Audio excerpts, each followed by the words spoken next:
Sepasang suami istri bernama Fatir dan Laras tampak berdiri di depan sebuah rumah megah berlantai 2. Fatir nampak celingukan. Dia merogoh saku lalu mulai mengeluarkan selembar foto dari dalam saku celananya. Sejenak lelaki berumur 31 tahun itu nampak membandingkan gambar rumah di tangannya dengan rumah besar yang ada di hadapannya. Setelah memastikan bahwa rumah yang dituju benar, Fatir mengajak istrinya untuk masuk. Hari sudah mulai petang, mereka menatap lekat rumah berlantai 2 yang di sekelilingnya nampak ditumbuhi pohon-pohon menjulang tinggi. Suasananya memang tidak nyaman dan terasa mencekam. Semilir angin berhembus membuat bulu kuduk itu meremang. Menyeramkan memang, namun Fatir terus berusaha meyakinkan istrinya dengan berkata bahwa kesan seram di rumah itu akan hilang setelah rumah itu mulai ditempati. Karena sudah lelah dan ingin segera beristirahat, akhirnya Laras menurut saja. Maklum, perjalanan dari rumah kontrakan mereka ke rumah ini memakan waktu sekitar 6 jaman. Sepasang suami istri itu melangkah semakin dalam, menyusuri pekarangan rumah besar itu. Mereka membawa masuk tas punggung yang berisi barang bawaan yang tak seberapa. Angin bertiup lagi, menerbangkan daun-daun kering yang berjatuhan. Kret, ceklek. Suara deritan dari pintu berbahan jati terdengar nyaring.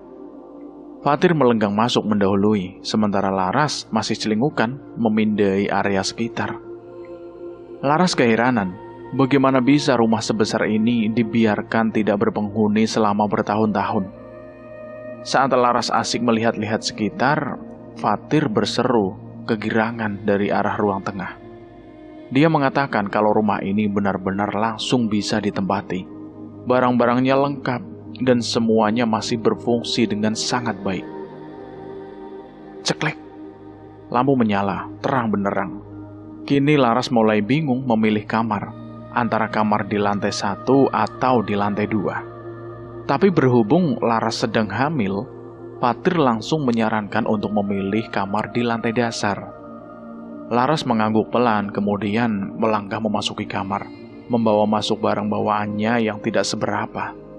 Tak lama dia keluar lagi dengan handuk tersampir di bahu, bersiap untuk mandi. Laras mulai mengguyur tubuhnya. Sementara Fatir nampak sibuk menyiapkan makanan untuk istri tercintanya. Lelaki itu bersiul-siul sembari mengaduk bubur instan. Tanpa Fatir tahu, sepasang mata merah mengawasi gerak-gerik Fatir dari sudut tergelap. Sosok bergigi runcing itu menyeringai. Beberapa saat kemudian, sosoknya hilang tertiup angin. Tap! Sebuah tangan dingin menepuk pundak Fatir dan membuatnya berjingkat. Fatir segera berbalik dan melihat Laras berdiri di depannya dengan rambut penuh busa. Laras memberitahu kalau lampu kamar mandinya tiba-tiba mati.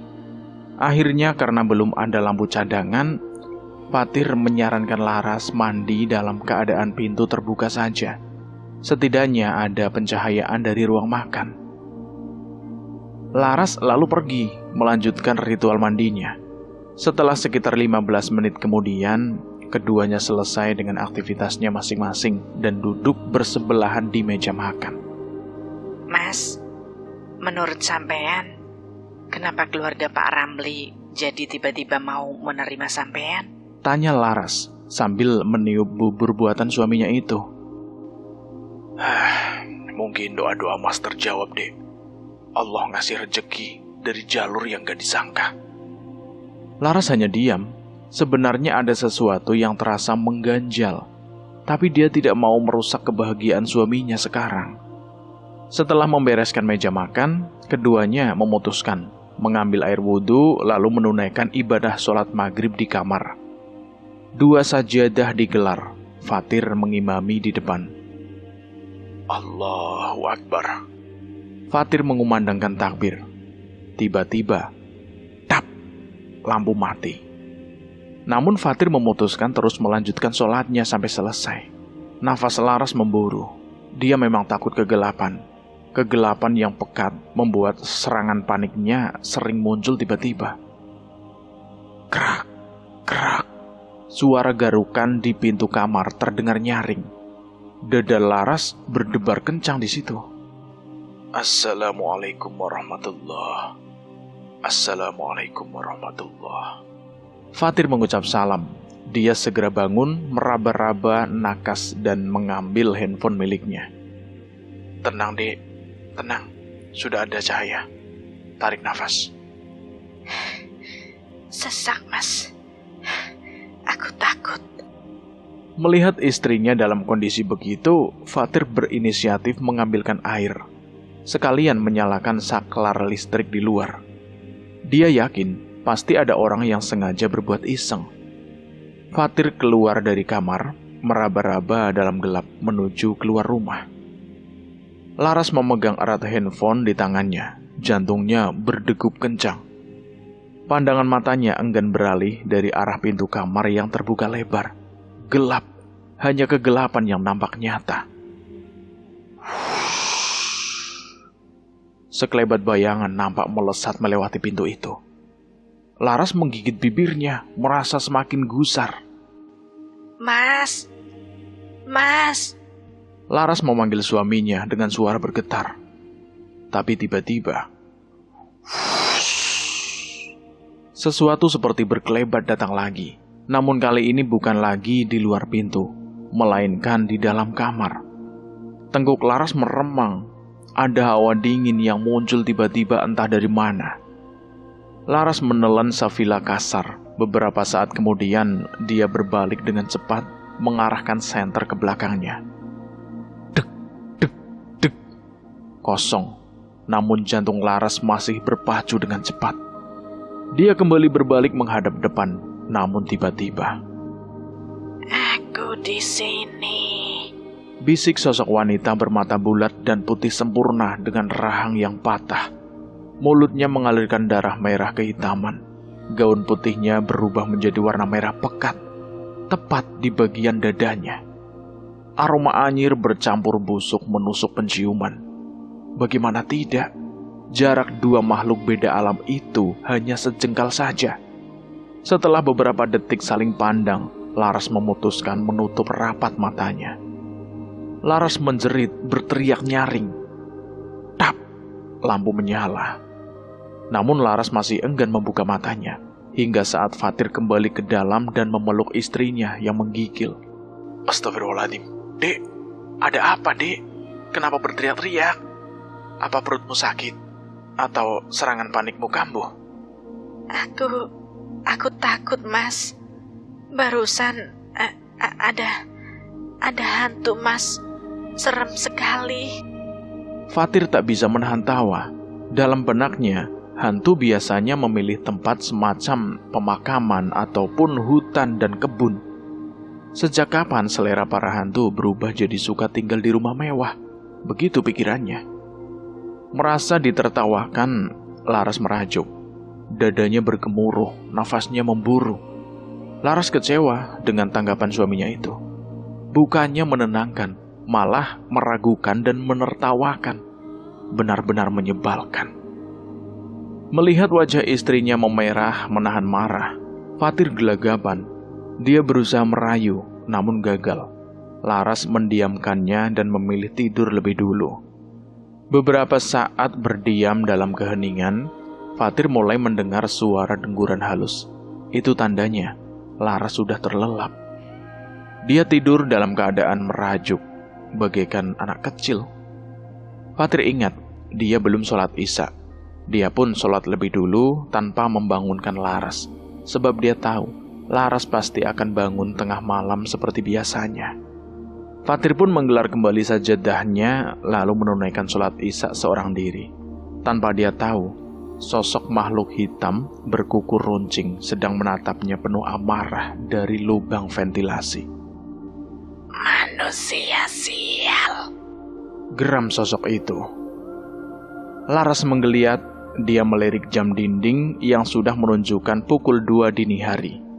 Laras ingat, dia belum menunaikan sholat isya.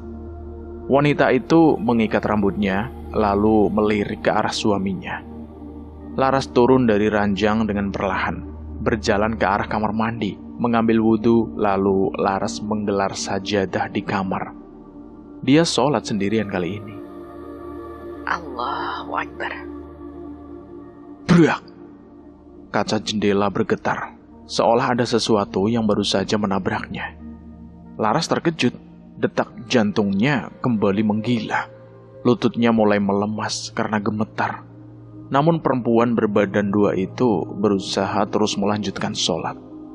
Tiba-tiba lampu kamar berkedip. Tap, tap, tap, tap. Beberapa saat kemudian, lampu utama di kamar itu kembali mati. Pat! Yang masih menyala hanya lampu tidur kecil di sudut ruangan. Cahayanya kuning temaram. Laras sedikit gemetar, namun syukurlah masih ada cahaya. Setidaknya dia baik-baik saja. Serangan paniknya tidak akan kambuh selama masih ada penerangan. Allahu Akbar. Laras bersujud. Krak, krit. Suara pintu berdecit memecah keheningan malam. Keringat dingin menetes di kening Laras. Suasana kamar jadi dingin, namun terasa gerah dan pengap secara bersamaan. Aneh memang. Berhenti. Suara bisikan menyapu gendang telinga Laras. Gerakan Laras melambat. Dia bangun dari sujudnya dengan perlahan. Sat! Saat berdiri, ekor matanya menangkap seseorang berdiri di ambang pintu kamar yang terbuka. Laras menangis. Sholatnya tak lagi khusyuk, bacaannya salah-salah. Sosok itu nampak mendekat dengan langkah terseok-seok. Laras memilih kembali memejamkan mata, masih sambil terus melanjutkan gerakan sholat. Lisannya membisikkan bacaan yang tidak tepat dengan terbata-bata. Hening, tak ada lagi suara langkah yang diseret. Laras memberanikan diri membuka mata. Dia sedikit lega karena ekor matanya tidak lagi menangkap sosok itu. Gerean rambut tiba-tiba muncul dari atas, membelai wajah perempuan hamil itu. Mau tak mau, Laras sedikit melirik ke atas. Nampaklah wajah putih pucat si hantu wanita yang bergelantungan dalam posisi terbalik. Astagfirullahaladzim. Laras terjengkang dan jatuh duduk, sementara sosok itu terkikik, lalu menjatuhkan diri dengan posisi mengesot. Kepalanya bergerak ke kanan dan ke kiri dengan gerak patah-patah. Bismillah. Allah. Kul a'udhu. Ya Allah, aku lupa semuanya.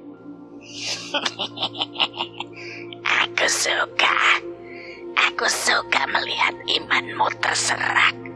Aku suka rasa takutmu terhadap kami lebih besar dari apa yang kau sembah. Sosok itu mengesot semakin dekat. Laras meringsut mundur, lalu menutup wajahnya dengan ujung mukena. Tap! Lampu tiba-tiba menyala kembali. Laras celingukan. Sosok itu sudah tidak ada. Hanya saja pintu kamar masih terbuka. Laras bangkit berjalan cepat kilat menutup pintu itu. Lalu dengan asal melepaskan mukenanya, melemparkannya. Selepas itu, dia naik ke ranjang dan membenamkan diri dalam selimut, juga dekapan hangat dari suaminya.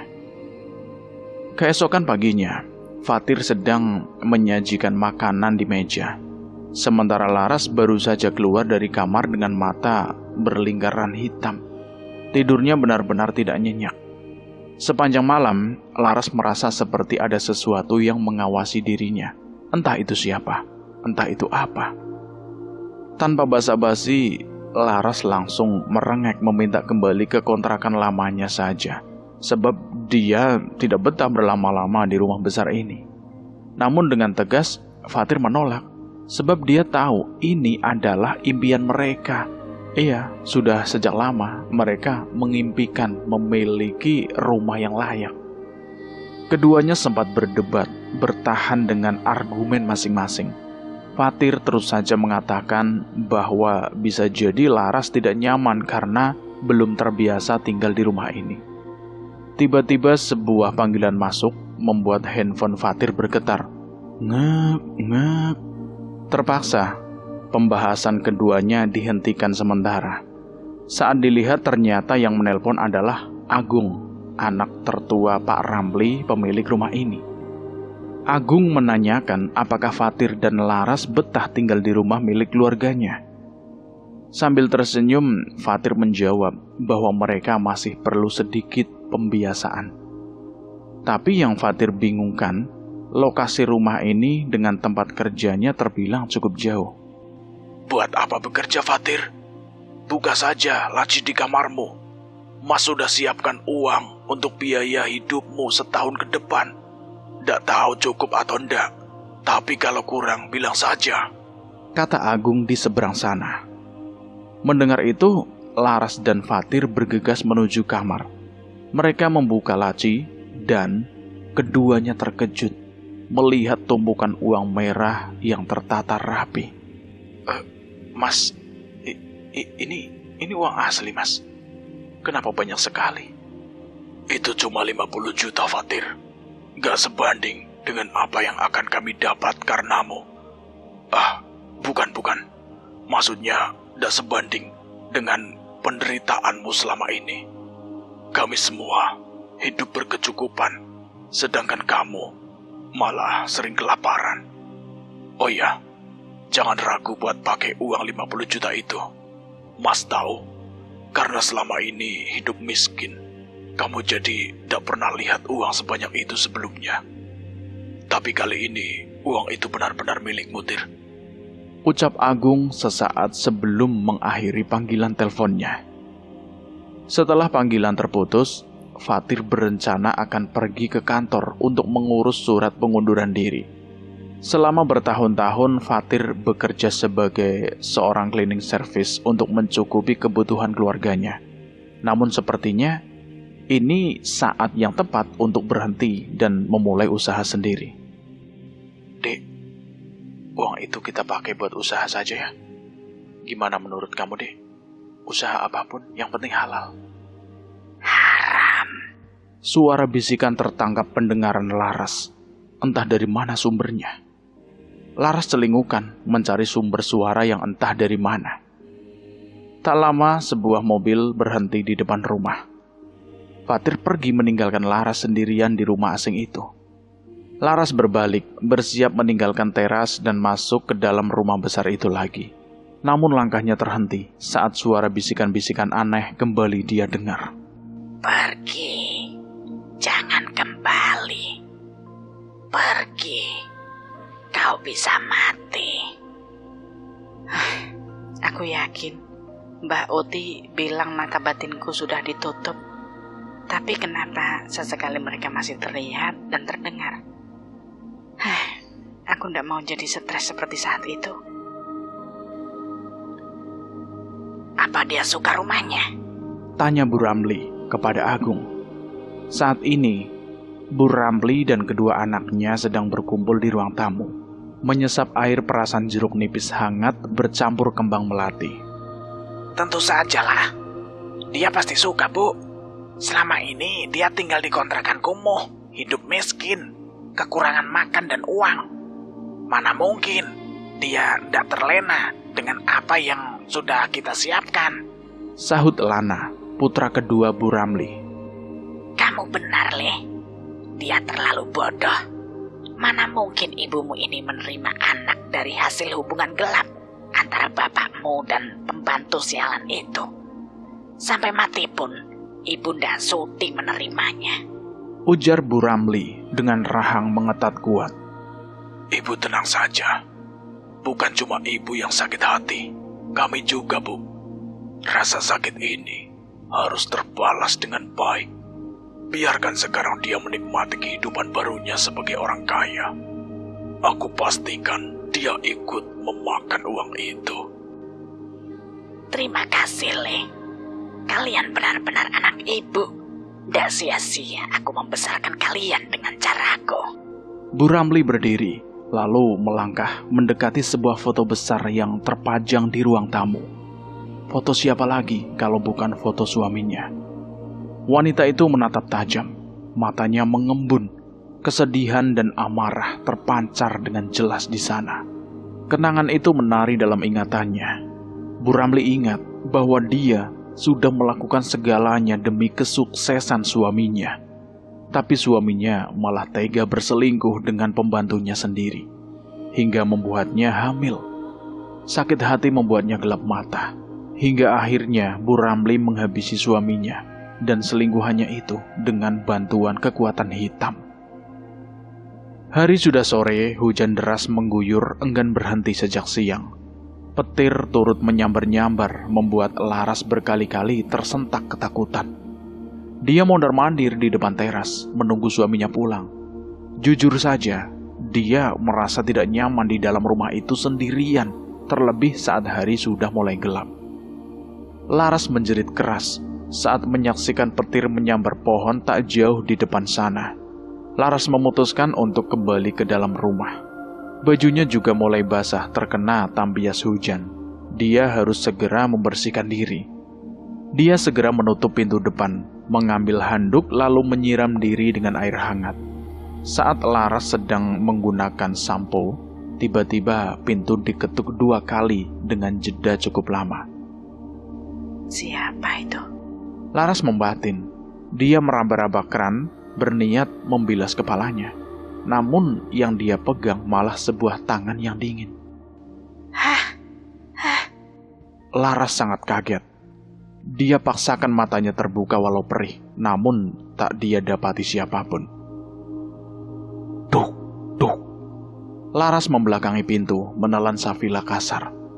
Dia berbalik perlahan, kedua matanya membeliak saat mendapati sosok wanita berdiri menghadap pintu. Kau yang selanjutnya. Bisik sosok berambut panjang acak-acakan itu.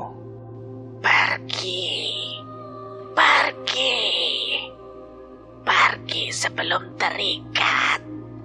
Pergi sebelum terjerat. Kata sosok itu lagi. Lutut Laras bergetar. Dia mundur perlahan hingga punggungnya menyentuh dinding. Tak ada jalan untuk lari. Sosok itu menggerakkan lehernya perlahan. Gerakannya patah-patah. Suara patahan tulang terdengar. Kretak-kretak-kretak. Sesaat kemudian, kepala sosok itu terlepas dan menggelinding ke arah kaki Laras. Wajahnya membusuk dipenuhi nanah dan darah. Matanya berongga, kosong dan menghitam. Lidahnya menjulur panjang hingga menyentuh kaki Laras. Pergi. Jangan ganggu aku. Laras meraung bagi orang gila. Dia naik ke atas kloset duduk. Kau hendak mengenalku, Tondo? Tanya sosok itu. Dia berjalan terseok-seok dengan tubuh tanpa kepala.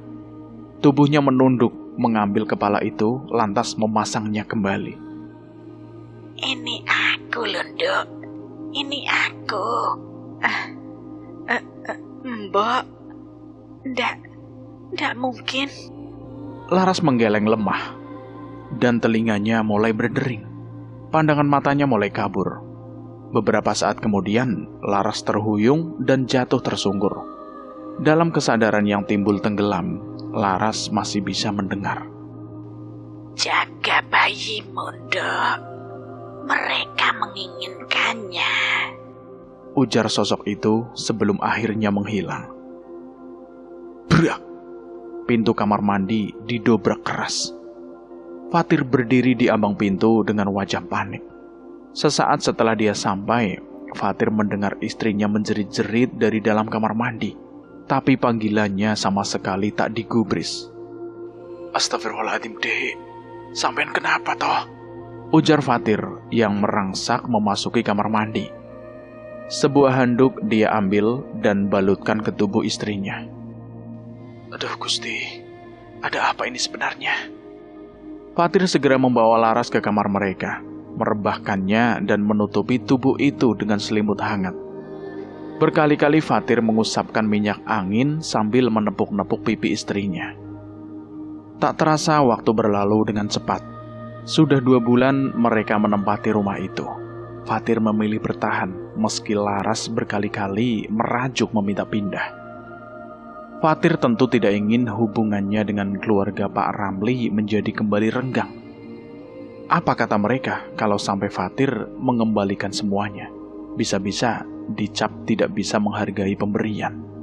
Fatir dan Laras mulai usaha catering sekitar seminggu setelah kepindahan mereka ke rumah itu. Kebetulan Fatir sangat lihai memasak. Saat bujang, Fatir punya pengalaman bekerja selama 1,5 tahun di bagian kitchen rumah makan. Ternyata bermanfaat baginya. Sayangnya saat itu, Sriana, mboknya mendadak sakit. Fatir terpaksa pulang dari kota dan memilih menetap merawat ibunya, lalu menikah dengan Laras. Setelah 2 tahun kemudian, Sriana meninggal dunia. Usaha catering Fatir cukup banyak peminatnya. Karena enggan, Laras kelelahan, Fatir mempekerjakan Mbok Imah untuk bantu-bantu di rumahnya. Mbok Imah cukup cekatan di usianya yang sudah melebihi 50 tahun. Sembari menunggu Mbok Imah datang, Laras mengambil setangkup roti demi mengganjal perut. Dia melirik jam, sudah jam 8 pagi, namun Mbok Imah tak kunjung datang. Tidak biasanya dia telat. Biasanya jam 7 sudah datang. Laras memang tak suka sendirian di rumah, terlebih di rumah itu. Dia seperti diawasi dari berbagai arah. Dia sendirian, tapi bisikan-bisikan lirih itu kerap muncul membuatnya nyaris gila. Sudah terlambat untuk pergi. Jadi bagian dari kami. Kau akan mati. Bisikan itu kembali muncul membuat bulu kuduk meremang. Laras berniat masuk ke kamar, namun suara ketukan pintu menghentikan langkahnya. Tak, tak, tak, tak, tak. Pintu terbuka sebelum tangan Laras menyentuh pintu. Mas Agung, Mas Lana, ada keperluan apa ya? Kami perlu ambil beberapa barang kami yang tertinggal di lantai atas. Kedua kakak beradik itu melangkah tergesa memasuki rumah. Mereka lalu naik ke lantai 2. Setelah beberapa saat kemudian, mereka segera menuruni tangga. Mereka keluar dengan tergesa, hingga berpapasan lagi dengan Laras. Apa barangnya ketemu, Mas? Barang apa yang Mas cari? Bukan urusanmu. Kami pulang. Lana menjawab sambil berlalu pergi masuk ke mobil mewahnya. Ditanya baik-baik, jawabnya ketus. Laras ngedumel. Singkat cerita, Agung dan Lana sudah sampai di rumah keluarga Bu Ramli. Gimana, Tole? Wes kalian taruh di tempat aman? Sudah kok, Bu. Aku juga sudah masukkan ini ke tempat air minum mereka. Bagus. Nanti malam ini bulan purnama yang bertepatan di malam Jumat Kliwon. Kita harus lakukan ritualnya tepat tengah malam, ujar Bu Ramli.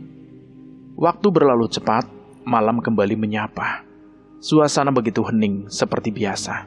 Jam di dinding sudah menunjukkan pukul 11 malam. Namun, Laras masih belum juga bisa memejamkan mata. Sementara Fatir tertidur sangat lelap. Perasaanku kenapa gelisah begini ya sejak tadi? Tiba-tiba ada suara terdengar dari samping kamar. Klodak! Laras terjingkat kaget, namun terlalu takut untuk mengeceknya. Pintu kamar terbuka perlahan. Laras menahan nafas, takut. Sosok wanita yang menyerupai Sriana muncul. Dia melambai memanggil Laras, memintanya mengikuti langkahnya. Mbak, lirih Laras takut-takut. Bagi dikendalikan, Laras bangkit dan berjalan mengikuti sosok itu. Air matanya berlinang. Dia ingin berhenti namun tidak bisa. Iya, meski sosok itu menyerupai mertuanya, tapi tetap saja Laras ketakutan. Sosok itu terus melayang dan membawa Laras ke lantai 2. Di sana, tunjuk sosok itu. Laras melihat ke arah pintu kamar yang bahkan tak pernah bisa dimasuki. Terkunci, gumam Laras. Dia melirik ke sana dan kemari mencari kuncinya. Ketemu. Laras girang saat menemukan kunci di bawah kaki meja. Laras membuka pintu dengan tergesa. sambil sesekali tangannya mengusap tengkuk yang meremang. Kret! Udara lembab, debu, dan kegelapan menyambutnya. Laras terbatuk-batuk, tangannya meraba-raba saklar lampu. Ceklek! Lampu kecil berwarna kekuningan menyala. Apa itu? Tanya Laras. Dia melangkah ragu, mendekati meja pendek, memanjang, yang ditutupi kain hitam berhias kembang melati layu. Laras menarik kain penutup itu. Serat. Jadi bukan meja, tapi peti. Petinya sedikit terbuka. Aroma kapur barus menguar dari dalamnya. Laras mendorong penutup peti hingga terbuka lebih lebar. Astagfirullahaladzim. Mayat siapa ini? Laras bergetar. Dia menatap jenazah yang terbujur kaku itu.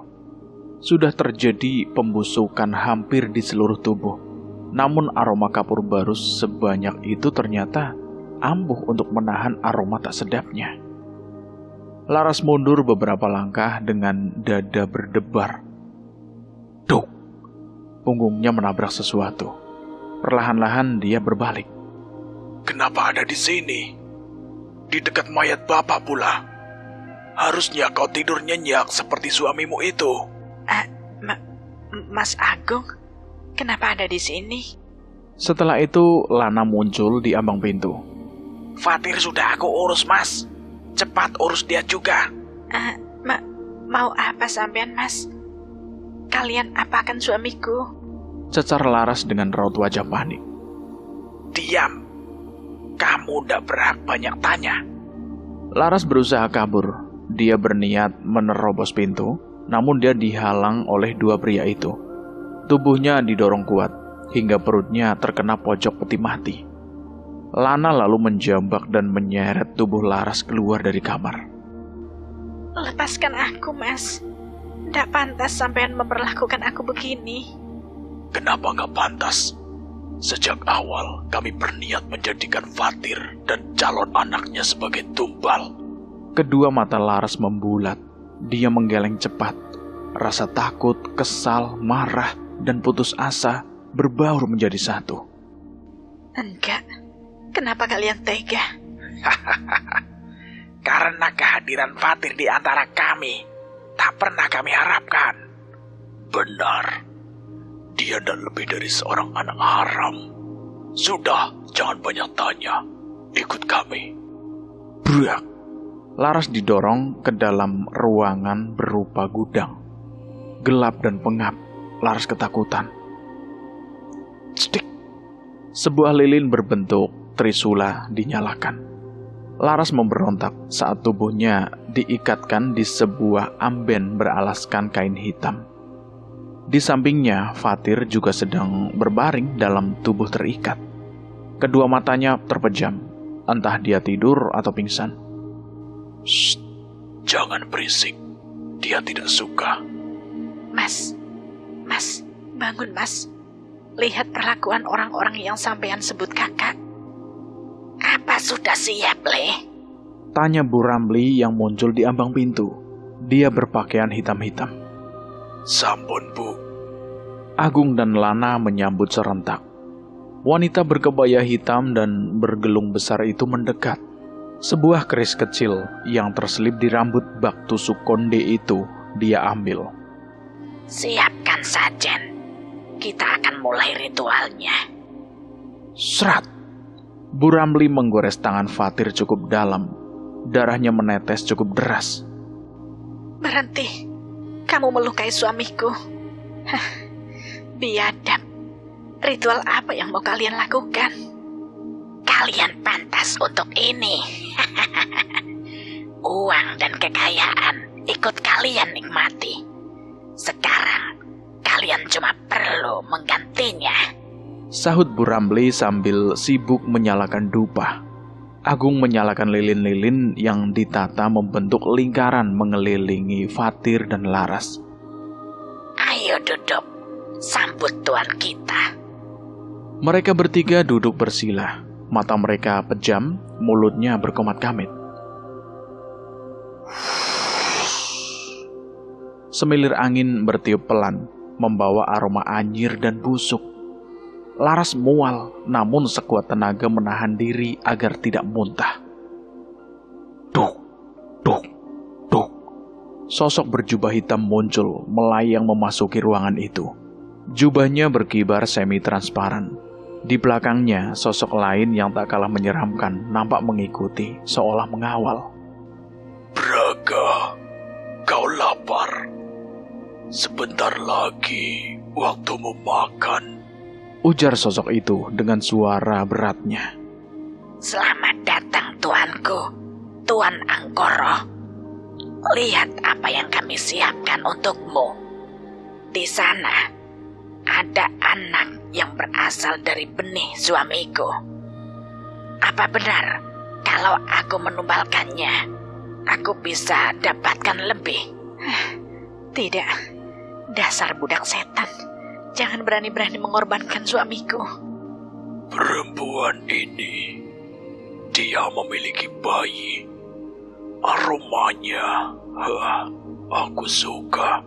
Ujar sosok itu sambil melayang dan mengendus perut Laras. Iya tuanku, dia memiliki bayi. Laras menggeleng cepat, air matanya menganak sungai. Dia bisa merasakan calon bayinya dalam bahaya. Sosok berjubah hitam bermata merah itu menggeram. Dia mengulurkan tangan, menekan pipi Laras. Panas, kuku runcingnya menembus mengulai pipi Laras. Suara Laras tercekat, dia hanya bisa meringis, badannya bergerak hebat. Rasa takut dan tak berdaya sebenarnya mulai menguasai diri. Tapi Laras enggan terlihat lemah di hadapan mereka. Allah, Gumam Laras dengan suara bergetar. Ambil janin ini sebagai hidangan pembuka. Laras menggeleng, sementara Bu Ramli mengangguk dan bangkit. Mas, ya Allah, anak kita Mas, bangunlah. Teriak Laras frustasi. Dia menangis, meraung dan sesegukan. Fatir menggeliat, dia membuka mata perlahan, buram remang. Laras menjerit pilu saat Bu Ramli mulai berusaha melebarkan kaki Laras. Mata Fatir melebar saat melihat sosok hitam itu menoleh. Seumur hidup, baru kali ini dia melihat penampakan seram. Mendadak nyalinya ciut, tubuhnya bergetar. Mereka mau menumbalkanmu Mas. Mereka juga berusaha mengambil calon anak kita. Apa-apaan ini? Aku keluarga kalian. Kenapa begini? Kamu bukan bagian dari kami. Kamu anak yang tak kami harapkan hadirnya. Mati saja kamu. Laras menjerit saat belati kecil berhasil merobek paksa jalan lahirnya. Lepaskan istriku. Lepaskan dia. Urusan kalian denganku. Siksa aku. Bunuh saja aku. Tapi jangan sentuh Laras dan anakku. Mas, sakit Mas. Laras menjerit. Tangan Bu Ramli menerobos masuk ke bagian bawah daster berwarna kuning itu. Darah merembes, membasahi, dan mengubah warna bajunya. Dapat. Ini dia Tuan. Nikmati hidangan pembukamu. Ujar Bu Ramli sambil menyerahkan janin berbentuk manusia kecil di kedua tangan yang bersimbah darah. Nak, maafkan ibu nak. Bahkan buat menjagamu, ibu ndak bisa. Maaf, karena ndak sempat memperlihatkan kamu tentang indahnya dunia. Bejat. Biadab kalian. Kenapa tega lakukan ini padaku, Bu? Mas, kalau kalian tidak bisa menerimaku, tidak apa-apa. Tapi jangan usik keluargaku. Fatir emosi. Dia berteriak dan menangis frustasi.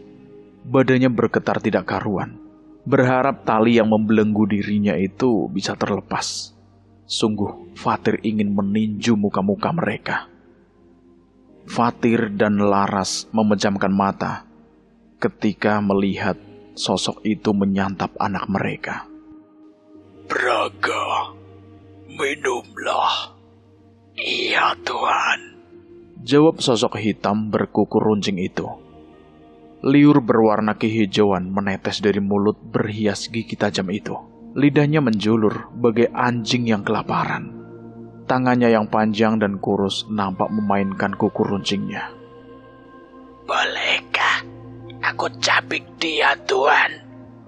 Aku lapar. Pintanya dengan suara menyeramkan. Braga merangkak mendekat, mengendus jejak darah itu. Lalu mendekati Laras yang terbaring lemas di atas amben. Tatapannya menyiratkan kehilangan yang mendalam. Anakku. Pergi, jangan apa-apakan istriku. Bentak Fatir, namun Braga nampaknya tak peduli. Shh, jangan berisik. Sosok berjubah hitam itu tiba-tiba melesat dan mencekik leher Fatir. Dia menggeliat kehabisan nafas, kepalanya panas, seakan mau pecah. Laras hanya bisa menatap dalam diam, ia tidak bisa melakukan apa-apa. Laras menoleh dengan air mata yang meleleh dalam benaknya. Inikah saatnya pergi? Bisakah kami menemui anak kami di surga nanti? Tapi kalau kami mati sebagai tumbal, bukankah jiwa ini tertawan oleh mereka? Bisakah kita bertemu lagi, Nak? Wajah Fatir memucat, mulutnya terbuka lebar. Sosok berjubah hitam itu turut membuka mulut, menghisap sesuatu dari dalam diri Fatir. Fatir mengejang, rasanya seperti sesuatu dalam dirinya tertarik paksa. Ingin melawan tapi tidak bisa. Kulitnya mulai memucat, menghitam dan tak lagi segar. Mustahil bisa melepaskan diri. Iya, Tuanku. Sedot habis dan nikmati santapan jiwa putra suamiku. Selepas ini, berikan aku imbalan. Frustasi, Laras menatap kosong. Dalam kesadaran yang timbul tenggelam, bibirnya tiba-tiba mengucap kalimat. Ya ibadallah, ahistuni. Pandangan mata Laras mengabur. Tiba-tiba, tepat di atasnya, muncul sesosok pria berjubah putih. Duk, tidurlah. Eyang. Akhirnya kau mengenalku lagi. Lama ndak bertemu karena seseorang membatasi kita saat itu. Aku tak lagi bisa membantumu sesuka hati, kecuali kau sendiri yang memanggilku. Ujar sosok itu. Sosok berjubah hitam itu menunduk. Dia menjauh dari Fatir, menghentikan aksinya menghisap jiwa. Fatir selamat, namun dia terlalu lemas bahkan untuk sekedar bergerak. Braga terpaksa menghentikan aksinya menjilati darah Laras. Geram, dia melongo menantang. Enyah, kau sudah melukainya telak. Enyah sebelum aku meniadakanmu dengan izinnya. Kata pria berjubah putih. Tuan Angkoro berbalik diikuti oleh Braga. Sementara Bu Ramli berusaha menahan. Tunggu, Tuan. Aku sudah lakukan tugasku. Apa yang akan aku dapatkan? Kali ini kau gagal. Desis Tuan Anggoro sambil melayang menjauh. Tapi Tuan, kami sudah melakukan semua dengan baik. Mana mungkin kami terima kalau tak ada imbalan? Briga, kau lapar. Makan saja mereka. Aku tak butuh abdi yang bahkan hampir mengantarku pada kematian. Mendengar itu, keluarga Bu Ramli sontak kebingungan. Dia jin muslim yang berusia ribuan tahun. Penguasa istana gaib di kaki Gunung Merapi. Menghadapinya sama saja mengantar nyawa. Dan kau dengan bodohnya membawaku berurusan dengannya. Jelas Tuan Anggoro. Braga melolong panjang, lalu menerkam Agung terlebih dahulu. Darahnya dihisap habis hingga kering.